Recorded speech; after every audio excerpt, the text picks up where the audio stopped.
And you know the story between Samuel Kogar and Jeremiah Koung? Good. So you will need to listen to Samuel Kogar, political advisor. He was on the OK conversation, explaining about everything that happened from the start between the Vice President Jeremiah Koung and Senator Samuel Kogar just after the election. So I want you to listen to him yourself.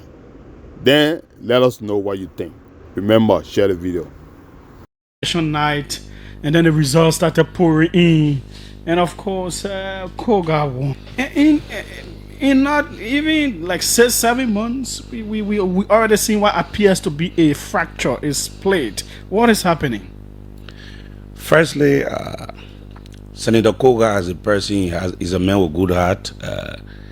The Vice President supported Senator Kogar in the senatorial election, which we may appreciate it to him. But when you compare support from the Senator Kogar to the Vice President, Senator Kogar has always supported the Vice President in most of his endeavor. Oh. Yes, even in 2023, Senator Kogar was the one leading the Unity Party campaign in Buya, going all the way to Tapeta. Even the last year, the closing of the campaign, Senator Kogar was the one who closed the campaign in Tapeta.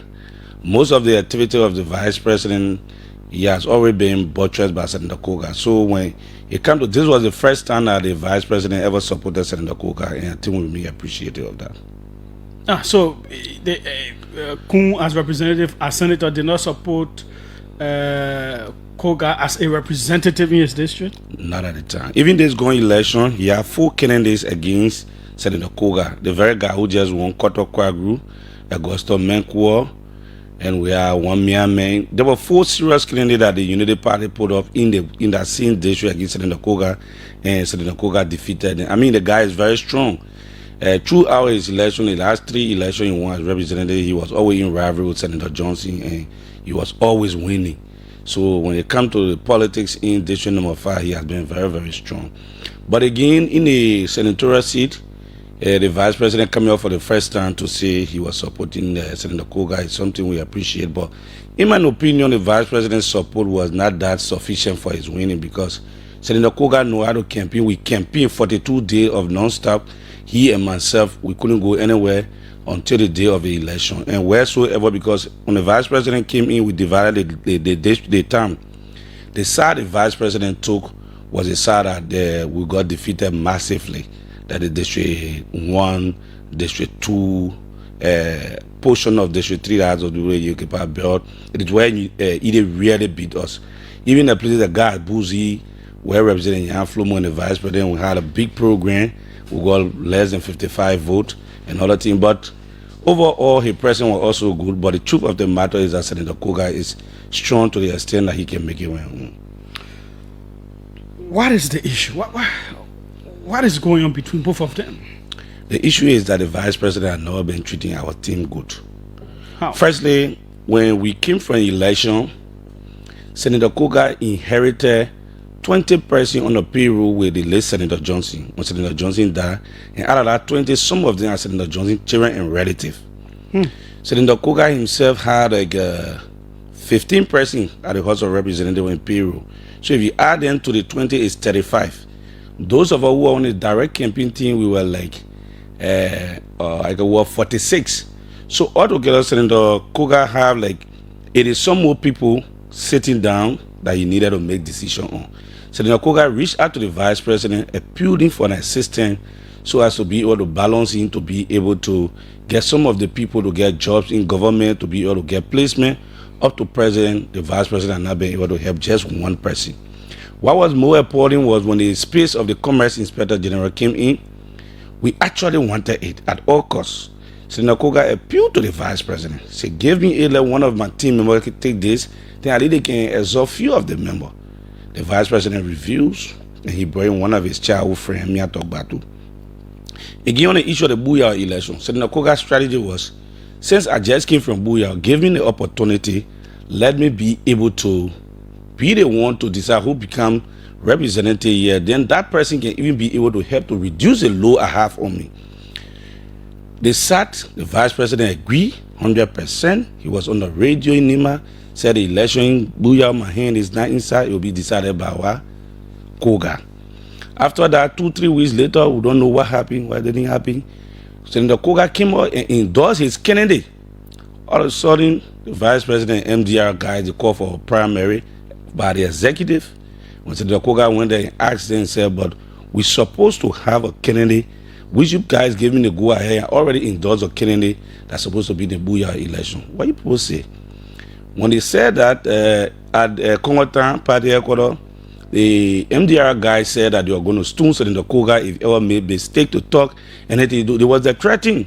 So that night we tried to leave from there quietly and we moved up and left the election. So there where the team really started. No, so let's go back. Before he could make the decision on the candidate, was the party, I mean the MDR, was it aware? Because he is a member of MDR, right? Yes. Senator Kogar is a member of the MDR. Is the Vice President a member of MDR? Yes. He's been a member of the MDR. Whether he resigned, we don't know, but he's the most influential person. One of the confusing things is you cannot run on Unity Party's ticket as Vice President without being a member of Unity Party. It is part of Unity Party's constitution. So I keep asking this question: Is it that he's a member of both parties or what? Firstly, the MDR guys still insist that the Vice President is their standard bearer.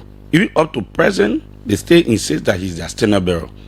So when they had the executive committee meeting, because before going to Grand Jury, it was Senator Kogar, myself, and the boys that we went with Grand Jury to represent Nimba, the burial of the late Samuel Kogar and his wife.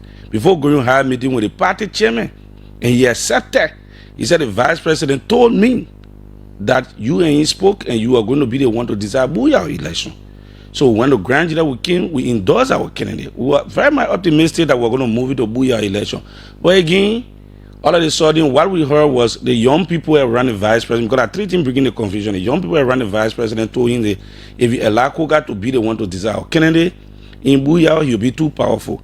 And the next issue was Senator Kogar said during a acceptance speech that you are going to use this time to reconcile Nimba, and therefore you are going to have a thank you program by buying 9 cows for the 9 electoral district where they will case simultaneously, and then we all the stakeholders go to Bui and Doru, the most affected part of the Nimba County, to be able to have a thank you program.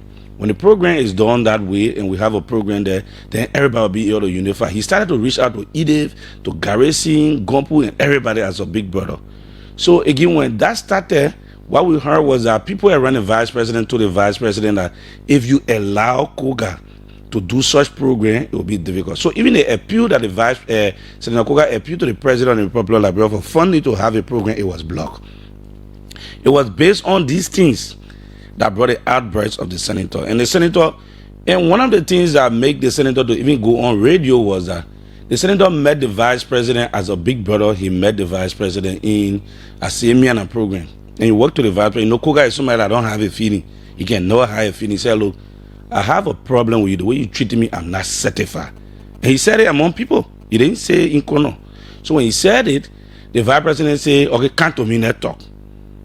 That was the first thing. And Kogar came in town. There was no conversation. After 1 week again, he called the Vice President and said, I have issue with you. So out of respect, you know, Kogar believing in a tradition, he felt that the Vice President would say, okay, let me social and small play with him, our issue, then Vice President can't to me. So he felt that I say I have issue with you. Then you say I should come to you. What is that? Is that you adding insult to injury? These kind of things not looking good traditionally. That was how it started first. It started with it, that, and then there's a confusion. The people of Booyah feel that they are putting more pressure on Kogar that since this government came to be Senator Johnson, that most of the legacy is going downward. Senator Johnson's legacy is not showing, is not coming up.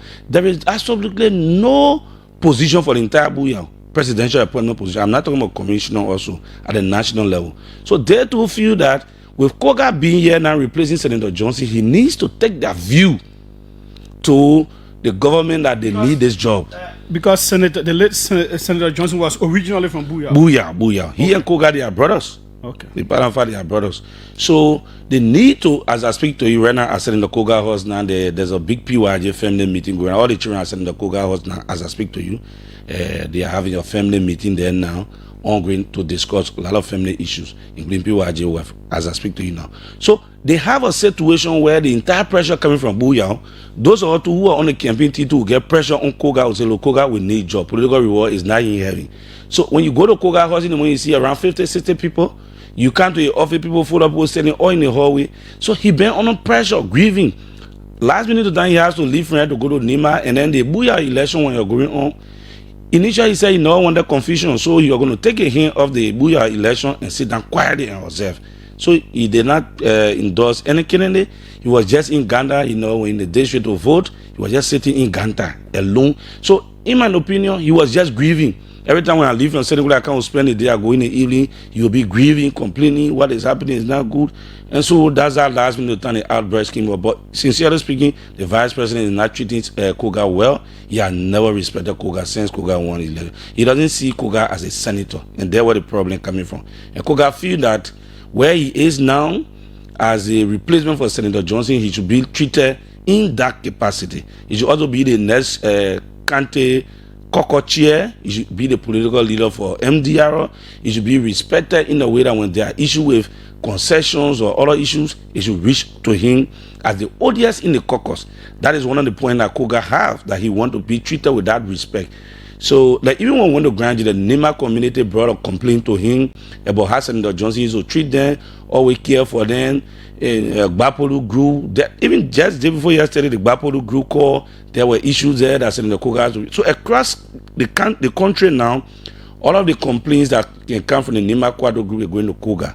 So, he feel that even with the way the ordinary citizens are giving that respect as a replacement for Senator Johnson, the vice president is not looking at it that way. The office of the vice president feels so threatened that Kogar getting too much leverage will also make him to become a potential person in the political setting. Yeah, and that's one of the things. Politically, that is a reality, isn't it? Well, I can predict that, because that's the reason why they kept suppressing and he been grieving and he came up with an outburst. And when he came up with an outburst, we expected that the solution would have been found, but up to present, people just came intensifying the issue, and that just has there been any meeting of the minds since his outburst? We are hearing from one side. We hope to hear from the side of the vice president. I know we'll not get him, the vice president himself, but I'm hoping that from MDR or so we can be able to hear their side of the story from the end of the vice president. But has there been any meeting of the minds, whether it was elders who call all of them on the table to have some conversations? I know I saw a post on Senator Yan Twain talking about some meeting was ongoing or whatsoever. Firstly, before I come to the meeting, when the thing started, Kogar warned me or warned all of us not to go to the radio. Even Clarence extended an invitation to me, and we let it down because he said that the issue was going to be resolved. But there are some people too in the vice president office who feel comfortable with the confusion. They feel that maybe Kogar going to be too powerful. They don't want him to come. Also, they don't want for the country to be peaceful. So the elders of Nimba dispatched a team of recent. First, the caucus. The caucus met with Kogar and they met the vice president. From what I learned was the vice president said Kogar should go to his house so they can settle it, the things. So then again, after that, they didn't happen because Kogar said he can go there. They should settle the issue at a neutral area. Then the elders of Nimba, what is his fear he should go to the vice president? He's the bigger brother. He's the older person, and he's a county issue. The vice president is the vice president for the politics country. Wise, the vice president is the second in command for the whole country. But he complained 4 or 5 times to this vice president. I got issue with you, which he wanted it to be settled gentleman way, and he never happy until the outbreak come. So maybe security reason he could also be afraid of going to such powerful man place. Why if he speak in mind and he is misinterpreted? That could be some of the reasons why he's staying back. So the elders came to town, they met Kogar, and also met the vice president. And when they met Kogar, they had a long meeting with Kogar, and they said, look, first they told Kogar it was wrong for him to go on the air, and Kogar apologized. To the elder, he said, well, I have spoken to my little brother on several occasions, and he had neglected me since I got elected. He had not given me the face. He refusing to even make me to look like a senator. So I have an issue with it. So again, since you say I was wrong, sorry to the elders. But then the elder met the vice president too. They said, they told the vice president, say, this is what Kogar said, and this is what they both of them had a conversation. So there was an agreement that we should finally meet at one of our senior elder house to have the issue of recent control. The office of the vice president also advised vice president, if you go to a neutral ground, then mean you are living by Kogar demand. You cannot subject yourself to that. After the vice president accepted from the elder that you are going to go meet there, so all of a sudden they disagree, and they said that when Kogar went to the venue while waiting for the vice president to arrive, there was a call king. They said, no, Kogar, you gotta go to the vice president. The elder told him, so he told the elder, no, this was in the agreement. The agreement was we should sit here in the neutral ground. Since you say no, then this can't happen.